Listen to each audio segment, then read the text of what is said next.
Hey guys, let's kick off this lesson by talking about withdrawal, specifically about the functions of withdrawal and how to make the most out of these features. Right off the bat, I'm going to open up the withdrawal website here, the platform, so you can see everything that's available. And the idea of this lesson is to give you a general overview of withdrawal so you can understand a bit more about how the features are organized for you here. It's also really important for you to understand how the lessons about withdrawal are structured here and how that's going to work. Basically, we're going to have one lesson per function. If a new function comes out, a new lesson comes out, but the idea of having one lesson per function is to always keep these lessons updated. In other words, since we work with artificial intelligence, withdrawal is always trying to bring improvements, so all the functions are constantly going through some optimizations, usually almost every month. And our goal here is to always keep these features updated so that we never miss out on talking about new things that come out in withdrawal.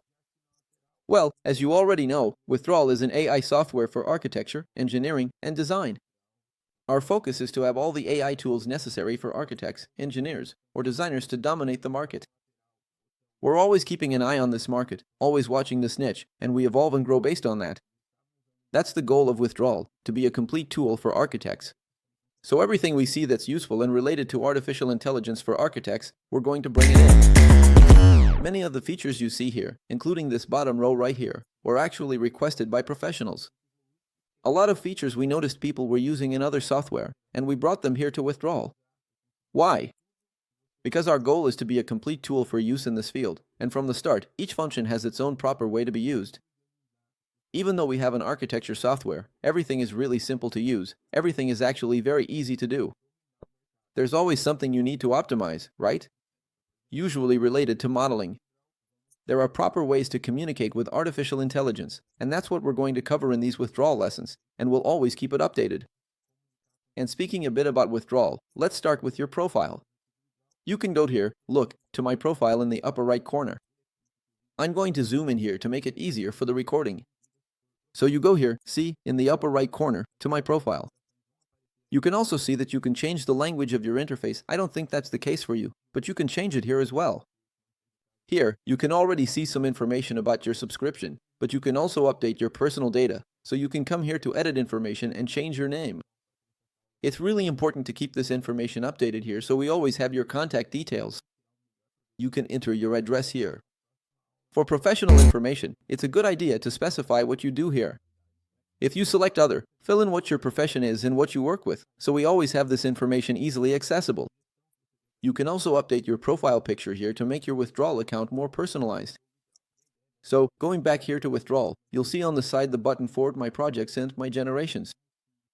If you click here on My Generations, you'll be able to use it. You'll be able to see everything you've already generated in withdrawal. Of course, once you've started generating, all your generations will show up here, so you can view them right here. The function that was used, the suggestion you gave for that function, you can see your entire history here of everything that's been done within withdrawal. Now here on the side, we have the My Projects option.